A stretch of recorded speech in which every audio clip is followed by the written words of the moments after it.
this is it guys. Today's is our flight. Nasa 8:20 pa lang pero kailangan na namin pumunta sa Manila sa may employer ko kasi may meeting pa kami. Wala pa yung mga family ko. Yung misis ko ay nag-aayos pa. Time check exactly 4:49 AM. Magbabiyahe na kami siguro mga 5 AM. Darating kami dun mga around 7 AM. So let's go guys. Canada. See you in a bit. Okay na ba lahat?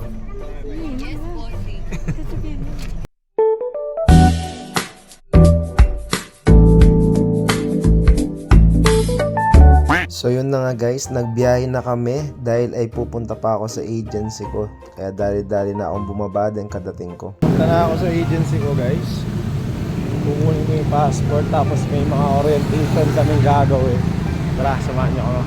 Let's go! At pagkadating ko nga guys ay talagang inumpisahan na nga ang orientation namin kasi mabilisan lang to guys, half day lang. Para bago kami umalis at pumunta sa airport, alam namin yung sasagot namin sa immigration. Tapos na ako guys, tapos na yung briefing namin ng orientation. So, pabalik na ako sa may van para at least last magpaalam sa mga mahal ko sa buhay. Marites, let's go! Kaya dali-dali na ako pumunta sa van guys para magpaalam sa kanila. Eh, ano masabi mo my mother? Last moment with bossing. Basta yung payo namin. Ba't mga kaini? Eh! Eh! Walang gagaga, kapag yan yun. Oh shit! At dito na tumulo yung mga luha namin. Alam mo yung sobrang hirap na iwan sila. Pero dahil din sa kanila, ba't ako aalis? Dahil nasa point na ako na hindi ko na inisip yung sarili ko eh. Iniisip ko na sila. Pamilya ko, si Marites, asawa ko, yung future namin, yung mga pangarap namin sa pamilya namin. Mahirap guys. Sobrang hirap ng gagawin kong to.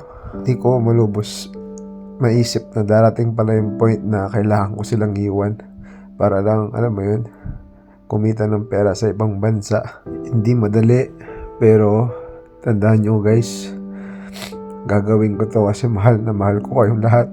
At lahat ay kakayanin ko para lang sa inyo. Alam ko kung di tayo pababayaan ni Lord, bibigyan niya ako ng strength para lampasan lahat to. Kaya makatatag kayo dyan guys. Dahil kayo yung lakas ko. Kayo yung dahilan ba't ako lumalaban. Kayo yung dahilan ba't ko gusto na para ng mga pangarap ko.